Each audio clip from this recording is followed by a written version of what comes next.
Gálatas capítulo 5. Vamos ler apenas 2 versículos, 16 e 25. Hoje, com a ajuda do Senhor, vamos falar mais um pouquinho sobre a habitação do Espírito, sobre testemunho do Espírito, sobre a liderança do Espírito. O Espírito Santo é uma pessoa que nós precisamos conhecê-lo, precisamos ter comunhão com Ele. Paulo vai dizer, 2 Coríntios 13, sobre a comunhão do Espírito. Então, irmãos, é algo maravilhoso para nós que temos esse privilégio de desfrutarmos da comunhão pela qual nós fomos chamados, como a Trindade Santa. Claro que havia alguns impedimentos para que essa comunhão não ocorresse. Era uma coisa chamada o nosso pecado. Nosso pecado fazem separação entre nós e o nosso Deus. Mas graças ao Senhor que Cristo, como Cordeiro de Deus, Ele veio para remover o pecado do mundo. Ele veio para tirar o pecado do mundo e graças ao Senhor, nossos olhos foram abertos para crermos que o nosso pecado foi inserido ali no corpo de Cristo, onde nós morremos para o pecado junto com Cristo e ressuscitamos com Ele. Então, na glorificação, na exaltação de Cristo, Salmo 133 vai mostrar de uma forma tão linda que quando aquele sumo sacerdote ele recebia a unção, aquele sumo sacerdote era uma figura de Cristo e aquele óleo, ele tomava um banho de óleo, o óleo caía na sua cabeça, sobre a sua cabeça e descia para a barba e pela gola das suas vestes. Então, quando o nosso Senhor, Ele foi glorificado, exaltado à destra do Pai, Salmo 2:33 vai mostrar que Ele recebeu a promessa, o dom, a promessa do Espírito e Ele derramou sobre nós. O cabeça recebeu, então Ele derramou sobre nós. Então, nós temos hoje a pessoa do Espírito habitando em nós. Claro que o Pai habita em nós pelo Espírito e também o Filho, claro, Ele habita em nós. O Espírito do Cristo glorificado, como mencionarmos hoje pela manhã. E aqui, irmãos, o verso 16 de Gálatas, ele diz assim, Paulo está tratando com os Gálatas. Digo, porém, andai no Espírito e jamais satisfareis a concupiscência da carne. Aqui, irmãos, entenda uma coisa, quando o apóstolo Paulo, ele está mostrando que o andar no Espírito é uma coisa que vai preencher todo o nosso ser. A nossa vida será transbordante de Cristo, transbordante do Espírito, transbordante do Pai. Aqui a ordem não é o seguinte, e jamais satisfareis a concupiscência da carne. Então agora eu ando no Espírito, eu não vou satisfazer a minha carne. Não é esse sentido. O sentido é, uma vez que eu estou andando no Espírito, eu jamais vou satisfazer as concupiscências da carne. Por quê? Porque eu tenho toda satisfação nele.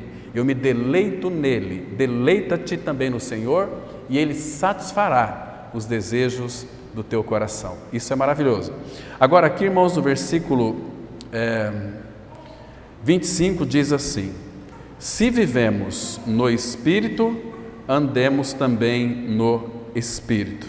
Vamos ter uma palavra de oração. Pai, te damos graças pela tua palavra, que foi totalmente inspirada pelo teu Espírito, aos irmãos que a escreveram. Claro que toda liderança, toda direção é do teu Espírito. Então, Pai, para que nós então possamos compreender a tua palavra, o que tu dizes, nos dê a sabedoria, que teu Espírito mesmo que a inspirou, ele traga a revelação, ele traga o entendimento espiritual para que nós possamos ver além da letra a ti mesmo, Pai. E revela-nos aquilo que está proposto no teu coração para a tua igreja, que é o Filho, nosso amado Senhor Jesus Cristo. Então nos guia a toda a verdade, nos leve para Ele, para que sejamos aperfeiçoados. Entregamos nas tuas mãos esse tempo de compartilhar da palavra, estamos em tuas mãos, as nossas mentes, nossos corações. Então abra os céus para nós e traga toda a revelação da tua palavra, para que possamos então crescer um pouco mais e desfrutar e ver algo mais das glórias e da pessoa de Cristo. Em nome dele nós oramos. Amém. Irmãos, vocês devem se recordar em Gênesis capítulo 6, quando Deus então, depois que Levi criou todas as coisas, criou o homem, começou as famílias a se expandirem. Em Gênesis 6,5 a palavra fala que, vendo o Senhor que a maldade do coração do homem havia se multiplicado na face da terra, porque era continuamente mal todo o desígnio do seu coração, isso mostra que o homem se tornou, ou pelo menos estava se tornando, independente de Deus. Aquele povo que Deus havia separado para si, escolhido para Ele mesmo. Então, muito interessante que lá em Gênesis 6, capítulo 3, ele vai dizer que o meu espírito não agirá para sempre no homem, pois este é carnal. Irmãos, uma pessoa que é carnal, ela pode até crer no Senhor Jesus e não andar no Espírito, e não viver no Espírito, mas viver uma vida dirigida por ela mesma. Eu faço o que eu quero, eu penso assim, então acha que está vivendo uma liberdade plena, mas na realidade ela está sendo escrava dos seus próprios desejos. Quando de fato nós entregamos a nossa vida ao Espírito do Senhor, entreguei a minha vida ao Senhor, irmãos, muitas vezes as pessoas falam isso da boca para fora, sem ter um conhecimento do que isso significa. Entreguei minha vida ao Senhor. Isso significa exatamente aquele texto de Gálatas 2:20. Não mais eu, mas Cristo vive em mim. E essa verdade, infelizmente, não é realidade na vida de muitos. Porque quem vive mesmo é a pessoa. Quem governa a sua vida é a própria pessoa, não o Espírito do Cristo glorificado. Isso é uma tragédia para o cristianismo. Isso faz com que outros irmãos desanimem vendo o procedimento carnal de muitos irmãos. Mas graças ao Senhor que Ele tem um recurso para isso, nunca será também contra a sua vontade se você não quiser. Quando de fato nós dizemos, eu entreguei minha vida ao Senhor, isso significa que nós estamos mortos para a nossa própria vontade. Nós não nos pertencemos mais, nós somos comprados por preço. Nós pertencemos a uma realidade espiritual, uma entidade espiritual chamada velho homem, então nós fomos tirados dessa realidade, morremos com Cristo, o velho homem foi crucificado e morto, e agora nós estamos nele, em Cristo Jesus. E é do propósito do Pai, é do agrado do Pai, que nós venhamos buscar esta revelação do Espírito para que Ele forme a pessoa do seu Filho em nós. Então, queridos, no homem carnal, no homem natural, que anda segundo os seus próprios pensamentos, a sua própria vontade, Deus não vai agir com o seu Espírito. Estão me compreendendo, irmãos? Porque, irmãos, seria algo inconcebível, uma irresponsabilidade do Pai atribuir alguma função para quem de fato não está preparado e não está compromissado com Ele. Porque o nosso compromisso como noivo de Cristo é com o nosso noivo, com o nosso amado Senhor.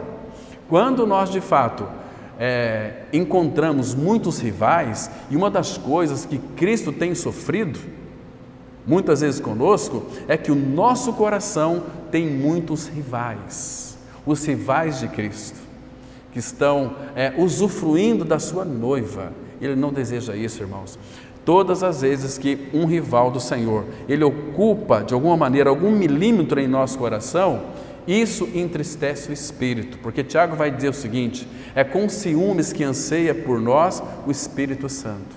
Então Ele nos ama tanto e às vezes nós também confessamos aquela palavra, que nós somos propriedade exclusivas de Deus.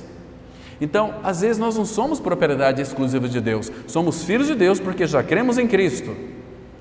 Já passamos pela cruz, ressuscitamos com Ele, Cristo é nossa vida, mas o Pai deseja que pelo Espírito seja o nosso viver, como Paulo disse em Filipenses 1:21, para mim o viver é Cristo. Então o apóstolo Paulo tinha uma vida absolutamente entregue ao Senhor, então o Senhor poderia fazer tudo o que quisesse com ele, mas nunca contra a vontade de Paulo, porque a vontade de Paulo era a mesma vontade do Senhor. Irmãos, eu acho que nós precisamos ganhar muito terreno para que o Espírito Santo venha ocupar todo o nosso coração, toda a nossa alma, todo o nosso entendimento, toda a nossa vontade, nos ungir para que a gente viva uma vida de absoluta dependência dEle. Nós estamos neste caminho, crescendo no Senhor, Ele está descortinando a sua palavra para nós, Ele está rasgando o nosso coração, está abrindo o coração dele para nós quando abre a sua palavra para nós. Então fica muito claro pelas Escrituras Sagradas que Deus o Pai deseja, irmãos, que nós sejamos exclusivos dEle. A quem você pertence? Ao Senhor e tão somente dEle. Nada mais pode ocupar o coração do Senhor na minha vida, porque eu sei que isto vai entristecer a pessoa do Espírito Santo. A palavra fala em Efésios 4,30: não entristeçais o Espírito, pelo qual fostes selados para o dia da redenção do vosso corpo, que é em breve. Então, queridos, o Espírito, guarde bem isso, o Espírito de Deus não vai agir num homem, numa mulher carnal, que vive tão somente para si, pelos seus próprios interesses. Irmãos, eu acho isso uma tragédia, quando muitos de nós pensamos que vamos até a comunidade, reunir com os irmãos, para os nossos próprios interesses, para que Deus não destrave aquela coisa na minha vida lá na frente, para que Deus abra as portas. Irmão, se tem uma coisa que Deus muitas vezes abre para nós, é portas, e muitas das portas que Ele abre para nós, é testes. Ele quer saber onde é que está o nosso coração, entende, irmãos? Então nós temos que ser como Davi, lá no Salmo 27,4, Davi disse assim: uma coisa eu peço ao Senhor, e a buscarei, que eu possa morar na casa do Senhor todos os dias da minha vida. A ideia aqui de eternidade. Para quê, irmãos? Para contemplar a beleza do Senhor e meditar no seu santo templo. Olha que lindo. Irmãos, que os irmãos sejam encorajados a buscar a visão espiritual, para que quando nós contemplamos o Senhor, buscamos a face dEle. Isso é um trabalho muito árduo, isso requer tempo, isso requer dedicação, requer compromisso com Ele. Ele vai começar então a desvendar os nossos olhos, a desvendar o mistério da sua vontade, segundo o seu beneplácito, o seu bom prazer. Então, o bom prazer do Pai, a alegria do Pai, a satisfação do Pai é revelar mais e mais de Cristo em nós, para que nós conheçamos, e à medida que vamos conhecendo Ele, nós vamos crescendo nele. Mas, irmãos, por outro lado, a nossa carne, ela tem gritado e tem ansiado pelas coisas do mundo, irmãos. Todo dia nós estamos sempre envolvidos com as cores deste mundo. Irmãos, tem tantas pessoas tão maravilhosas que chegam até nós, trazendo palavras assim que são melosas, bajuladoras, e nós, por falta de discernimento, não atentamos para isso, para que então essas pessoas nos distraiam de Cristo. Temos que tomar muito cuidado, porque, irmãos, eu penso e sei e conheço muitas vidas, não só aqui, mas de diversos lugares, que têm se encantado mais com as amizades do mundo do que com os irmãos que são os seus irmãos eternos, que vão viver a eternidade sempre. Mas por que isso acontece conosco, irmãos? Porque nós não temos levado uma vida de cruz, E o homem carnal, o Espírito Santo não vai agir nunca, pois este é carnal. Agora tem uma solução, aqui em Gálatas mesmo, olha só o versículo 24 aqui, que diz assim: e os que são de Cristo Jesus crucificaram a carne com as suas paixões e concupiscências. Os que são de Cristo crucificaram a carne com as suas paixões e concupiscências. Uma vez que a minha carne está pregada na cruz em Cristo, significa que eu sou dele. Agora, eu preciso viver uma vida de cruz, é uma vida de morte diária, porque, irmãos, o nosso ego é terrível. O nosso ego, ele precisa muitas vezes de ser alimentado, ele precisa muitas vezes de ser bajulado, ele precisa muitas vezes de ser exaltado, e às vezes até na nossa vida espiritual. Na nossa vida espiritual, irmãos, sempre eu me vejo, às vezes, com o ego um pouco inflado, porque estamos caminhando aqui e as revelações do Senhor vêm, aí parece que tem um sopro aqui, que eu sei que não é de Deus, mas diz assim: olha Que entendimento você está tendo na palavra? Puxa vida, olha como você cresceu. Olha, antigamente você era um analfabeto em Bíblia, mas agora você está crescendo na Bíblia. As suas mensagens são diferentes, estão aprofundando mais. Espera aí. Essa não é a voz do Espírito, porque pelas Escrituras eu sei como Satanás age. Ele sempre vai querer inflar o nosso ego. Irmãos, mas depois não vai durar muito tempo, porque ali na frente o Senhor já providencia um espinho de laranjeira para furar a bexiga do ego. A gente vai murchar, vai reconhecer que Ele é Senhor. Então Ele começa de fato, de novo, nos reerguer, porque Ele faz a gente cair. Ele permite isso para tratar com o nosso ego. Irmãos, como é gostosa aquela palavra de Paulo em 1 Coríntios 15, verso 31. Dia após dia morro. Paulo já havia morrido com Cristo, mas dia após dia ele morria. Morria para quê, irmão? Para a vontade dele. Morria para os seus gostos, para os seus privilégios. Ele disse que, olha, eu perdi tudo e considero como lixo inútil para ganhar a Cristo e ser achado nele, não tendo justiça própria, mas a justiça que é mediante a fé, que procede de Deus, para a edificação, para o meu crescimento. Então, Paulo, ele já conhecia o Senhor de uma forma tão profunda, mas ele diz o seguinte: eu quero conhecer a Cristo, preciso de conhecer a Cristo. Meus irmãos, agora vocês se lembram, lá em Lucas, no capítulo, abram comigo, por favor, Lucas capítulo 3, aqui nós vamos verificar, irmãos, eu quero mostrar aqui um princípio muito interessante para os irmãos, para nós aprendermos a viver uma vida na dependência do Espírito, para andar no Espírito e viver também no Espírito, porque assim foi com o nosso Senhor, assim foi com o apóstolo Paulo e assim tem que ser conosco também.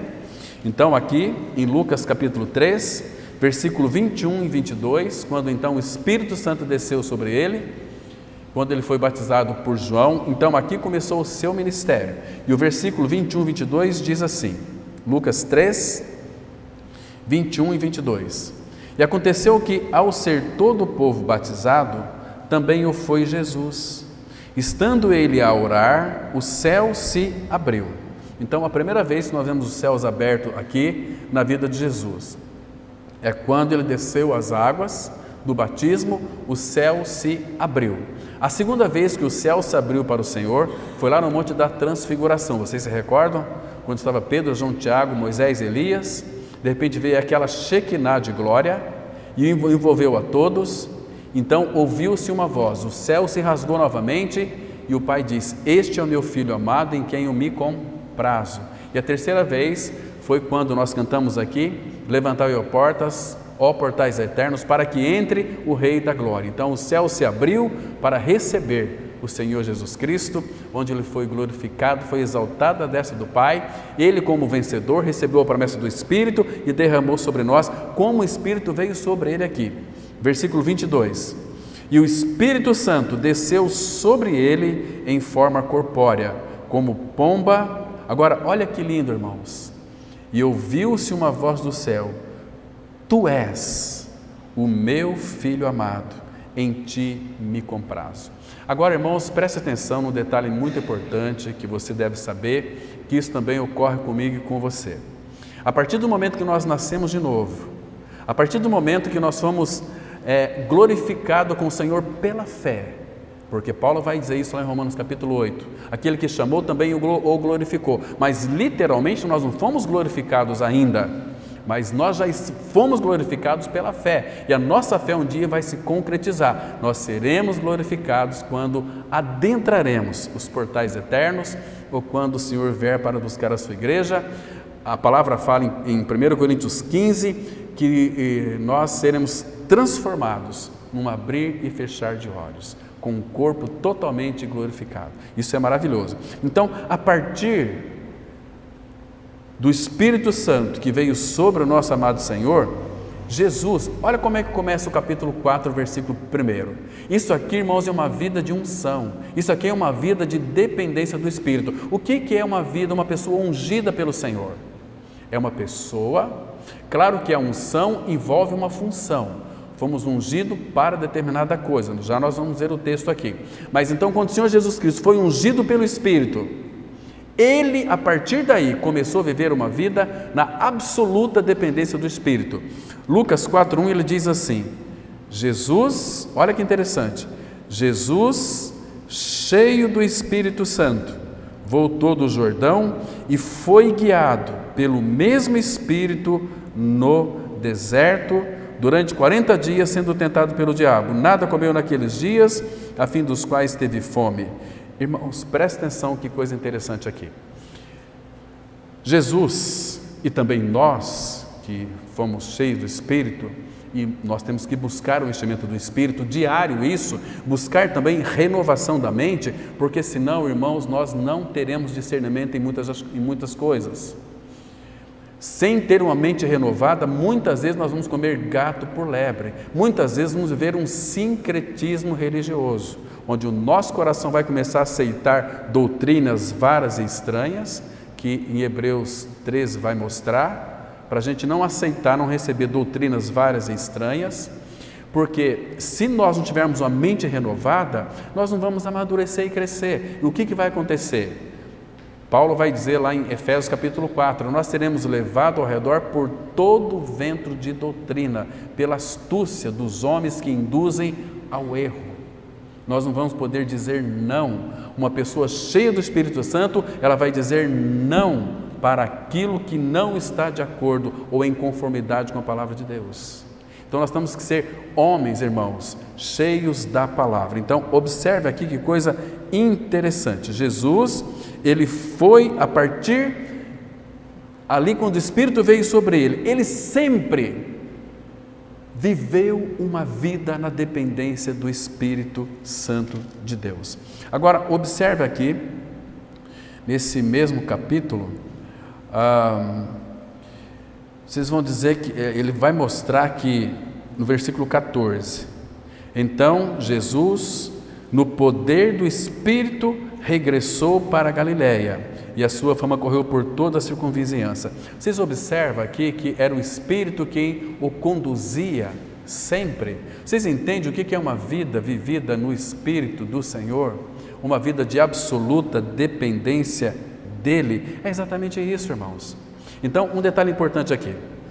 Primeiro, nós temos o espírito de habitação. Nós vimos hoje, pela manhã, João 14, versículos 16 e 17. Convém que eu vá, para que o Consolador venha até vocês. Quando eu for, eu vou enviar o Consolador, o Espírito Santo.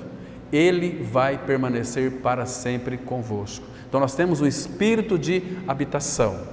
Vocês se lembram que toda a realidade espiritual que é de Deus o Pai, quando cremos em Cristo, o Espírito vai trazer tudo isso para dentro de nós. Romanos 5,5 diz assim, e não somente isso, mas também nos gloriamos nas tribulações,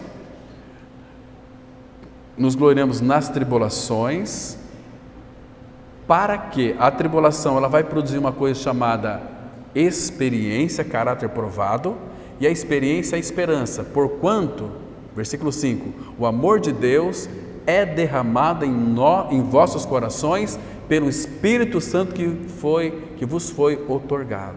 Então, toda a realidade do amor de Deus em Cristo Jesus veio para dentro de nós. Então, nós já temos essas riquezas, já temos essas realidades, e Deus quer trabalhar pelo seu Espírito em nós, mas Ele não vai trabalhar, irmão, se Ele encontrar em nós resistência.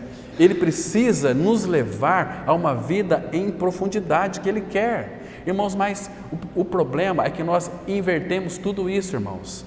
O problema é que nós temos uma postura religiosa estranha, esquisita, de ver as coisas de uma forma distorcida, porque não temos buscado discernimento espiritual. Era o caso quando Oséias falou daquele povo que sacrificava. Eu queria, só para mostrar para os irmãos, Oséias, abram lá comigo. Porque às vezes nós fazemos exatamente isso com os nossos cultos. Oséias capítulo 8, versículo 13. Então aqui vai mostrar de uma forma tão clara um culto que é inadequado ao Senhor. É um culto que não é dirigido pelo Espírito, um culto onde nós fazemos aquilo que nós queremos, um culto onde nós escolhemos as nossas canções de louvor, achamos que essas aqui são as melhores, sem muitas vezes consultar o Senhor, irmão. Então nós vamos escolher as canções segundo a nossa vontade, vamos escolher as mensagens para pregar segundo a nossa vontade, para agradar as pessoas, ou para confrontar com algumas pessoas. Não é assim. Temos que buscar aos pés do Senhor a direção do Espírito, porque se nós vivemos no Espírito, devemos andar no Espírito. Se andamos no Espírito, vamos viver no Espírito também. Então, olha o versículo 13, que diz assim, Oséias 8, verso 13, diz assim: amam o sacrifício. Essa palavra aqui, amam o sacrifício, a conotação, sabe o que é isso aqui? Nós amamos ir ao culto, nós amamos cultuar a Deus, mas muitas vezes esse amar cultuar a Deus é segundo a nossa própria vontade, é segundo as nossas intenções que não passaram ainda pela a direção do Espírito, ou pela unção do Espírito. Amam o sacrifício. Você já observou ou já viu algumas pessoas dizer o seguinte: nossa, hoje o culto foi uma bênção, nossa, o culto hoje foi maravilhoso. Queridos, isso aqui é amar o sacrifício, porque eles gostavam da carne. Amam o sacrifício, por isso sacrificam, amam o culto, por isso cultuam, pois gostam da carne e a comem. Estão observando aqui? Então, come a carne, é o culto oferecido do homem para o homem. Amam o sacrifício, por isso sacrificam, mas eles comem a carne que era oferecida para o Senhor. Os sacerdotes comiam. O culto foi uma bênção, que culto maravilhoso. E agora, irmão, o culto não é para nós, nós oferecemos um culto ao Senhor, para a glória dEle, para o louvor dEle. Então, mas quando nós amamos o sacrifício, porque nós gostamos da carne, e nós comemos a carne, aí vai ter uma palavrinha aí que é contundente, e que ela fica indelevelmente em nosso coração, mas o Senhor não os aceita. Está vendo aqui, irmãos? O perigo disso, irmão. Então devemos tomar muito cuidado, e quando nos reunirmos para louvar, glorificar o Senhor, ouvir a sua palavra, irmãos, nós devemos ter discernimento espiritual, orarmos ao Senhor, para que possamos oferecer um culto ao Senhor racional, santo e agradável. Um culto que Ele vai receber, que Ele vai aspirar, um culto para Deus. Agora, quando o Senhor fica feliz, alegre, obviamente que a consequência é a nossa edificação. Nós seremos edificados, porque o coração do nosso Pai está alegre, está feliz. Ele recebeu aquele aroma suave, recebeu o nosso sacrifício de louvor, recebeu as nossas ações de graças, as nossas orações. Então Ele vai falar conosco pela sua palavra. Irmão, isso é tão precioso. Como o Espírito deseja fazer isso em nós. Ele está trabalhando para isso, mas o Espírito Santo é um cavalheiro. Ele não vai arrombar a porta do nosso coração. Se você resistir à verdade, Ele vai permitir isso. Então Ele se afasta, Ele tira o senso da presença dEle, e você, mas parece que a minha vida cristã está esfriando. É o senso da presença dEle que foi tirado de você. Então busque a face do Senhor, busque a direção do Senhor, busque um relacionamento com Ele, busque cada vez mais para que o Espírito o revele. Vocês estão observando aqui, irmãos, o perigo que é isso aqui então? Então, irmãos, graças ao Senhor, o Espírito de habitação nós já temos quando cremos em Cristo, em nossa morte e ressurreição com Ele. Agora, o testemunho do Senhor também, dado pelo Espírito, é para que nós testemunhamos a Ele. Eu não sei vocês, mas muito pensam que testemunho na vida cristã é um estilo de vida mudado. Eu fazia isso, agora eu sou cristão, não posso mais fazer isso. Não é esse sentido aqui, irmãos. Não é esse testemunho que o Senhor quer de nós. Porque muitas vezes o nosso testemunho nesse sentido pode ser um testemunho religioso e não um testemunho espiritual. Muitos também confundem o testemunho do Espírito como que fui curado de câncer, vou lá na frente, quero dar o meu testemunho. Irmãos, mostra para mim onde que está na Bíblia que o Senhor Jesus pediu para que nós fôssemos dar testemunho das nossas curas. Nenhum lugar. Aquele cego foi curado da sua visão, vá e não conte nada para ninguém.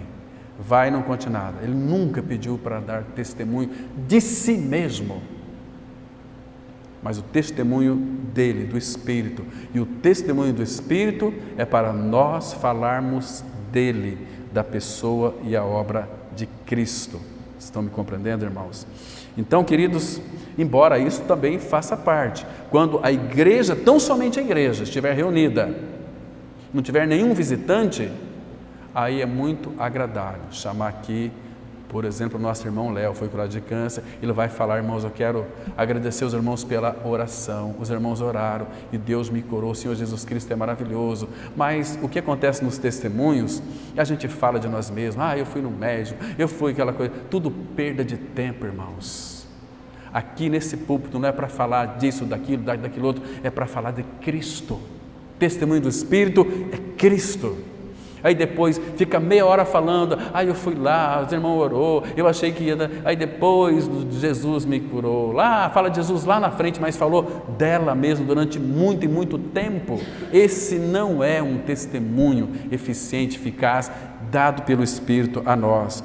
Porque a religião, ela inverteu isso. De que maneira? Simples, irmãos. Agora que vocês creram no Senhor, cuida da sua vida, você precisa dar o teu testemunho. Que testemunho, irmãos? Qual o testemunho que você tem que dar? Lembra em Atos 1, versículo 8? Mas recebereis poder ao descer sobre vós o meu Espírito e ser-me-eis minhas testemunhas. Vocês vão falar de mim, vocês vão viver para mim, vão falar a meu respeito, daquilo que eu sou e fiz por toda essa humanidade caída. Estão entendendo?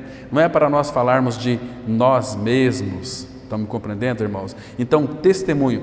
Abra comigo, por favor, no Evangelho de João, capítulo 15, versículo 26 e 27.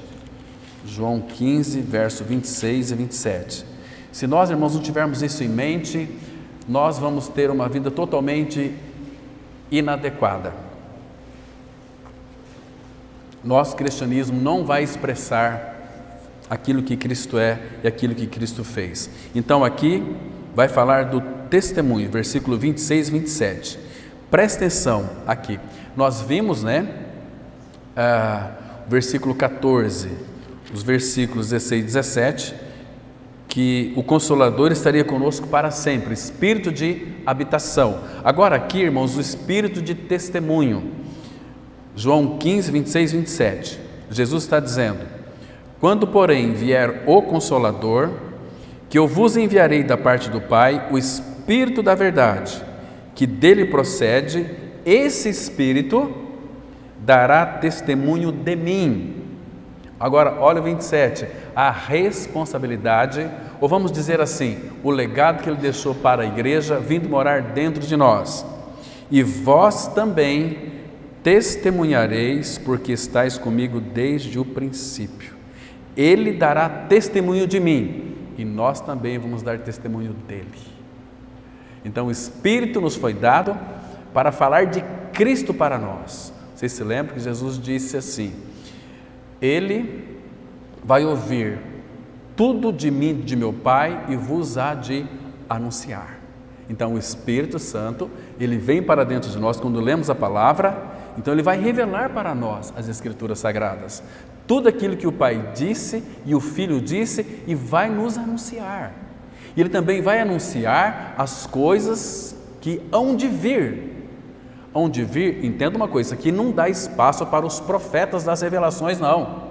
Deus mandou te dizer. Não, irmãos. 1 Timóteo 4:1, a palavra fala assim: mas o Espírito, a voz dele, mas o Espírito expressa ali, de uma forma tão linda, que nos últimos dias muitos apostatarão da fé, por darem ouvidos a espíritos enganadores a ensino de demônios.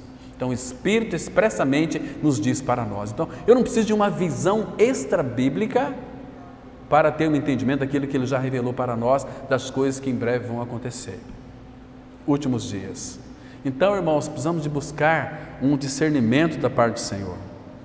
E agora, ele dá testemunho porque revela Cristo em nós.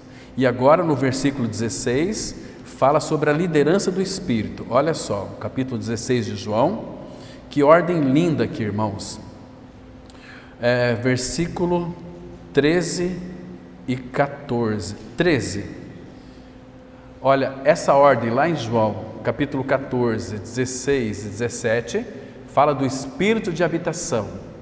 Capítulo 15, 26 e 27, fala do Espírito de testemunho. E aqui em João, capítulo 16, versículo 13, fala do Espírito de liderança espiritual. Olha o que ele diz aqui, verso 13.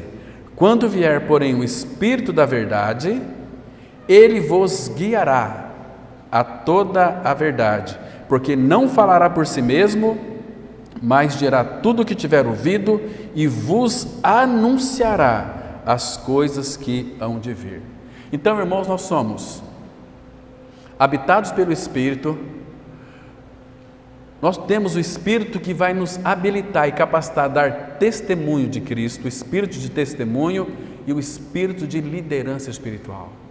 Olha que coisa mais completa. Essa ordem não pode ser invertida. Não foi colocada aqui a esmo, então foi assim, acertou. Não, irmãos, o Espírito Santo de Deus que inspirou, ele mostra de uma forma muito adequada aquilo que ele sempre quis e desejou fazer. Agora, um detalhe muito importante, eu creio que vai alegrar muito o nosso coração. Irmãos, Romanos 8, versículo 11, a palavra fala que se habita em vós o Espírito daquele que ressuscitou Jesus dentre os mortos, esse mesmo Espírito vivificará os vossos corpos, para que nós então sejamos ressuscitados também. Então, aquele mesmo Espírito que quando Jesus estava ali no batismo, veio sobre ele, é o mesmo Espírito que habita em nós. Agora, irmãos, você tem coisas na pessoa do Espírito que você precisa saber que você tem, senão você nunca vai desfrutar. Tem um texto aqui muito interessante. Esse Espírito que Jesus recebeu é esse aqui. Abra lá em Isaías, capítulo 11. Isaías 11, versículo 2. Vamos aqui também ler o versículo 1 como o nosso contexto. Isaías 11, verso 1 e 2. A palavra de Deus, ela diz assim. Isaías, profeta maior, capítulo 11, versículo 1 e 2. Irmãos, isso aqui é que nós temos em Cristo, nós temos no Espírito já é nossa, a nossa realidade. Do tronco de Jessé sairá um rebento, um ramo, e das suas raízes um renovo, um broto, graças ao Senhor. Agora, veja aqui o que Cristo ele recebeu quando foi batizado ali nas águas, e nós já temos também em Cristo Jesus. Isaías 11, verso 2. Repousará sobre ele o Espírito do Senhor. Agora, veja aqui alguns predicados, alguns atributos. O Espírito de sabedoria. Irmão, irmã, eu e você, nós temos o Espírito Santo em nós. Ele é também o Espírito de sabedoria. Sabedoria e conhecimento é muito diferente. Você pode ter conhecimento em muitas coisas, ou se especificar numa área da sua vida, medicina, direito, psicologia e por aí vai, nutrição, e dar uma palestra e todos vão se admirar. Olha que pessoa maravilhosa. Como ela é sábia. Não é sábia, ela é dotada de grandes conhecimentos. Agora, a sabedoria é aquilo que Deus dá. Deus dá. Nós já temos a sabedoria que é Cristo.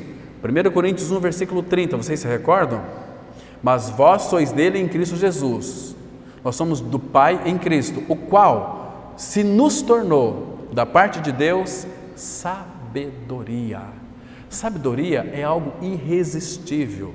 Quando Estevão estava discutindo com aqueles religiosos, a palavra fala lá em Atos capítulo 6, que Estevão, cheio do Espírito Santo e de sabedoria, falava com eles de graça e sabedoria, mas eles, aqueles teólogos, aqueles filósofos, não resistiam ou não poderiam resistir à sabedoria pela qual Estevão falava.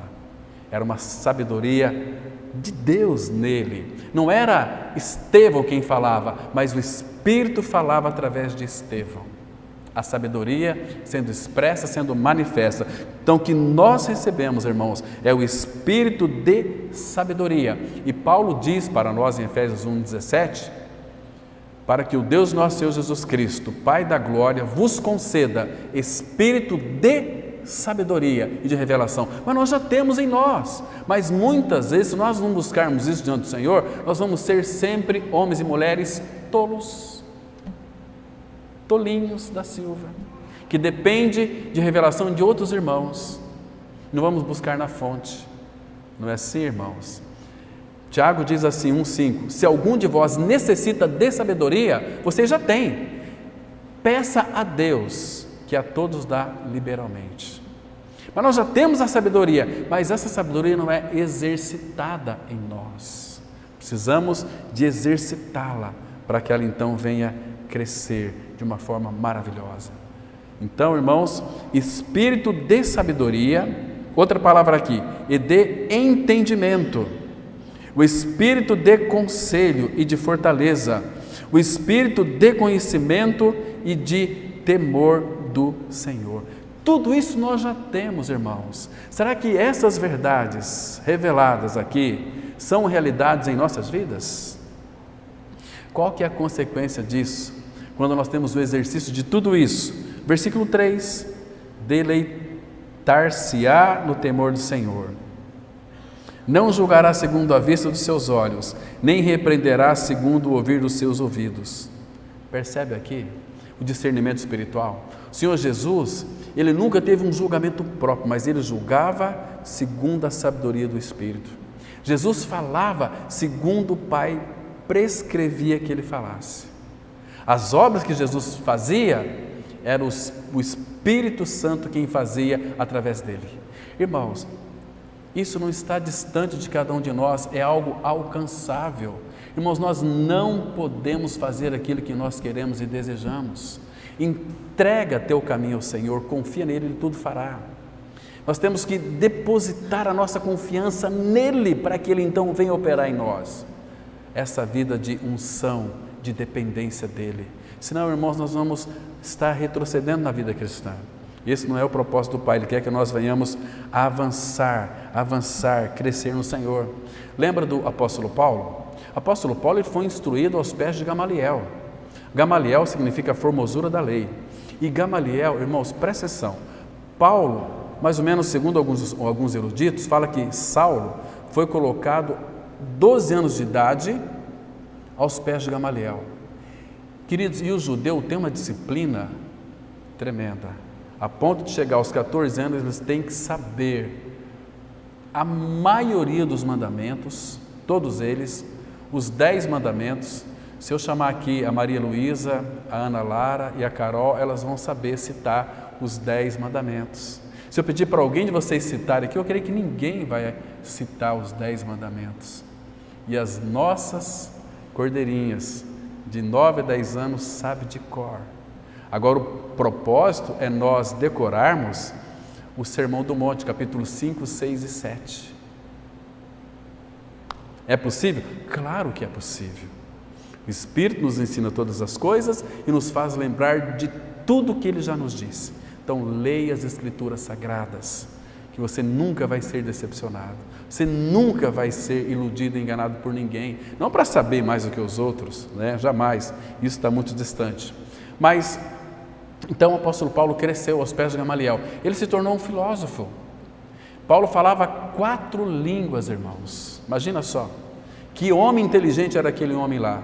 Mas quando ele teve a revelação de Cristo nele, quando foi do agrado do Pai, aprove revelar seu Filho em Paulo, ele disse lá, testemunhando lá em Filipenses capítulo 3, que ele perdeu tudo e considerava como refúgio para ganhar a Cristo. Que troca maravilhosa! Então Paulo entendia que tudo aquilo que ele aprendeu, em filosofia, em línguas, etc., tal, até mesmo o conhecimento das Escrituras do Antigo Testamento que ele lia, o Pentateuco, os profetas, os Salmos, para ele foi como que um tempo perdido, porque foi um tempo sem revelação. Mas quando ele creu em Cristo, aí ele pôde interpretar para nós todo o Antigo Testamento. E como que o Espírito conduzia a Paulo? Paulo, certa vez, ele foi pregar lá na Ásia, tinha como que a vontade do Senhor, mas ele não foi pregar lá na Ásia. Por quê, irmão? Abra em Atos comigo, capítulo 16, versículos 6 e 7. Isso aqui era um homem que era dirigido e vivia e andava no Espírito. Olha que interessante. Atos, capítulo 16, versículos 6 e 7. Olha que coisa linda, irmão. Isso aqui empolga o meu coração, porque o apóstolo Paulo vivia uma vida de entrega ao Senhor. Diz assim, Atos 16, versículos 6 e 7. E percorrendo a região frígio-gálata, tendo sido impedidos pelo Espírito Santo de pregar a palavra na Ásia. Irmãos, quem que impediu deles ir pregar o Evangelho lá na Ásia? O Espírito Santo. Queridos, às vezes as pessoas falam assim, olha, vamos pregar lá no São Bento, vamos pregar lá no Vival, vamos pregar lá não sei aonde. Quem que mandou, irmãos? Vamos pregar lá na praça. Irmãos, isso aqui é uma coisa ridícula, absurda. O Espírito jamais faria isso. A forma dele agir é totalmente diferente. Primeiro que ele sabe exatamente onde os corações estão preparados para receber a sua palavra. Paulo ia pregar lá na Ásia, mas foi impedidos pelo Espírito Santo de pregar a palavra na Ásia. Versículo 7. Defrontando Mísia, tentaram ir para Bitínia, mas o Espírito de Jesus não o permitiu. Está vendo aqui, irmãos? Ele não permite, mas será que Paulo ficou chateado? Claro que não, porque Paulo vivia uma vida de entregue à pessoa do Espírito. Paulo andava no Espírito. Às vezes, algumas pessoas falam para nós assim, nossa, a nossa igreja enviou muitos missionários lá e para cá. A nossa igreja enviou, misericórdia, que coisa triste, que falta de conhecimento, falta de entendimento espiritual. A igreja nunca envia missionários a parte nenhuma. Quem envia missionários é o Espírito Santo. Agora, volte aí umas páginas, capítulo 13 de Atos. Eu quero que os irmãos observem aqui as pessoas que estavam ali naquela igreja, ali em Antioquia. Diz assim, Atos 13, verso 1. Havia na igreja de Antioquia profetas e mestres. Já pensou, irmão? Nossa comunidade aqui estivesse cheia de profetas e mestres. Que coisa linda, né? Então, aí nós seríamos consultados, né? Os mestres e os profetas. Vamos pregar a palavra, olha, nós temos que pregar tal lugar. Então ia consultar os mestres diziam o seguinte, não, vamos enviar o Felipe, vamos enviar aqui a Sabrina, vamos enviar aqui o João Renato, o Edson e o irmão ali Lucas. Os mestres, né? Os mestres que estão dizendo, os pastores que estão dizendo, e eles sabem. Não é assim, irmãos. Veja aqui, versículo 2, servindo eles. Essa palavra servindo aqui, o sentido é, ministravam ao Senhor. E ministravam, e servindo eles ao Senhor e jejuando, eles não estabeleceram o jejum aqui, irmãos. Tem que entender uma coisa, quando nós ministramos ao Senhor, vamos passar tempo, não vamos nem comer. Não é que vamos fazer um jejum para que Deus não faz troca porque nós estamos fazendo jejum. Jejum tem uma finalidade, conhecer o Senhor. Leia depois Isaías 58, ali vai explicar o que é o jejum que Deus aceita. Muito interessante. Ele diz assim, servindo eles ao Senhor e jejuando. Quando nós estamos ministrando ao Senhor, servindo ao Senhor, o que eles estavam servindo ao Senhor? Qual era o sentido aqui? Eles estavam buscando a direção do Senhor, porque eles tinham lá muitas pessoas capazes, mas dentre essas pessoas capazes, eles precisavam saber a quem enviariam. Então eles estavam ministrando ao Senhor, buscando a visão do Senhor, a direção do Senhor para quem enviar. Quando nós dependemos do Espírito para este mistério, sabe o que vai acontecer?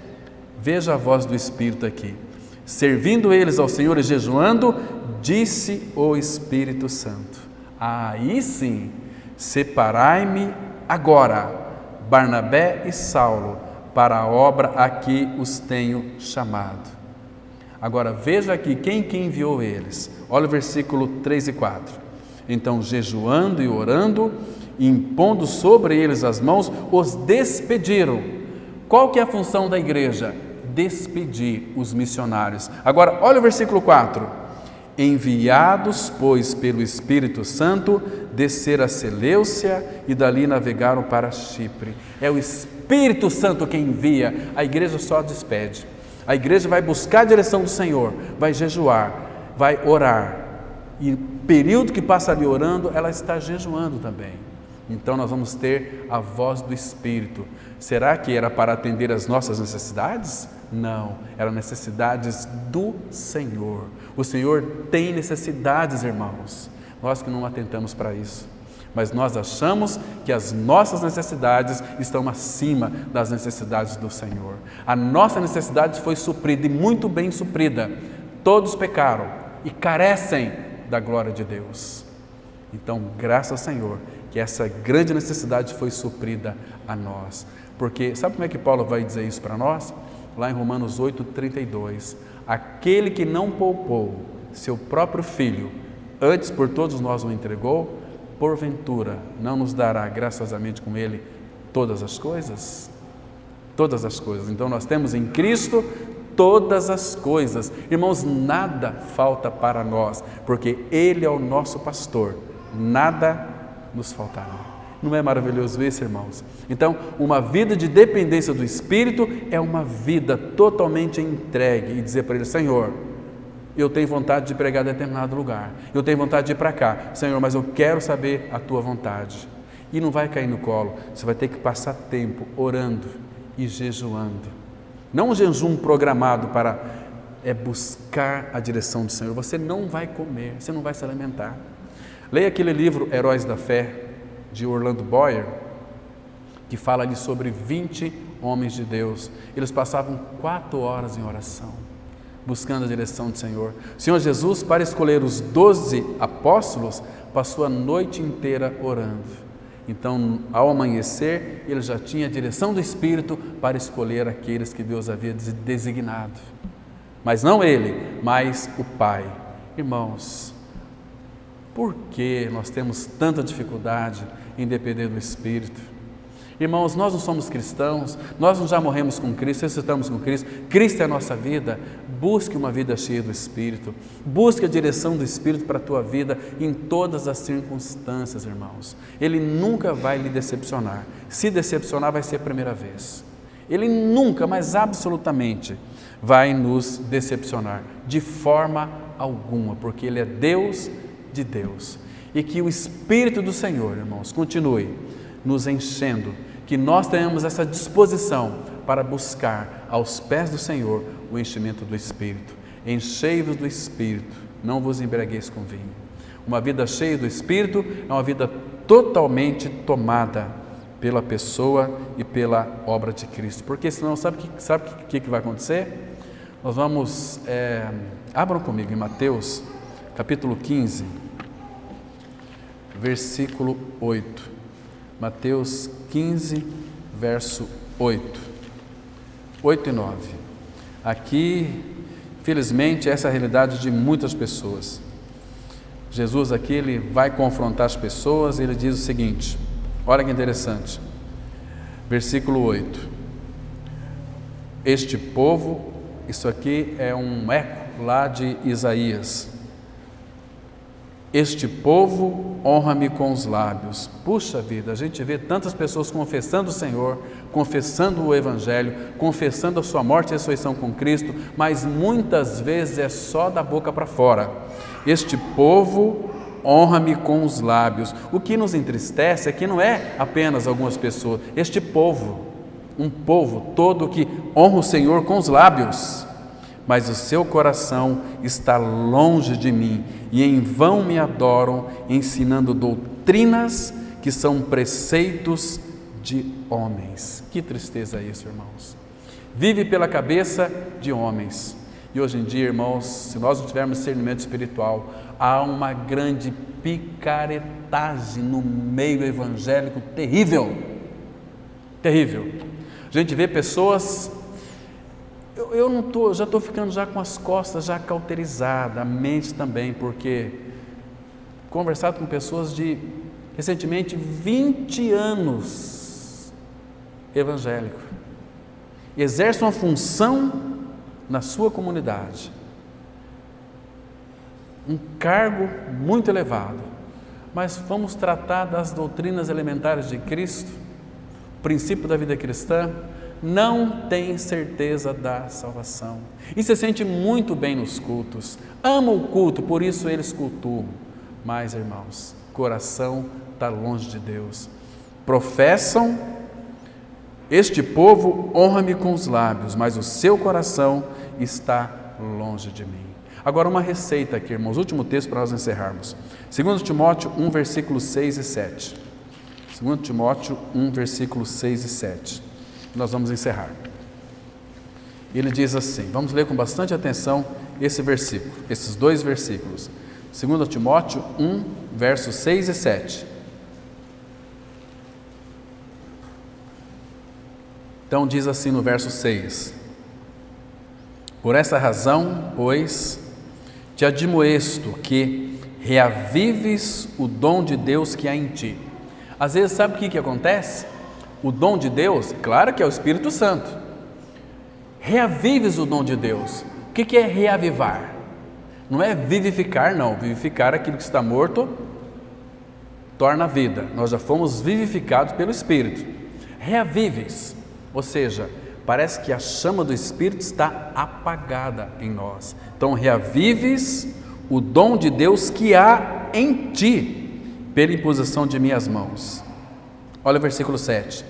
Porque Deus não nos tem dado espírito de covardia, mas de poder, de amor e de moderação. Ele não nos deu, para mim e para você, um espírito de covardia, mas um espírito de poder, um espírito de amor, um espírito de equilíbrio. Irmãos, o Filho de Deus é uma pessoa que tem o poder de Deus dentro de si, pertence tão somente a Ele. Temos o amor de Deus, temos a moderação de Deus. E agora é crescer, buscar, conhecer o Cristo crucificado.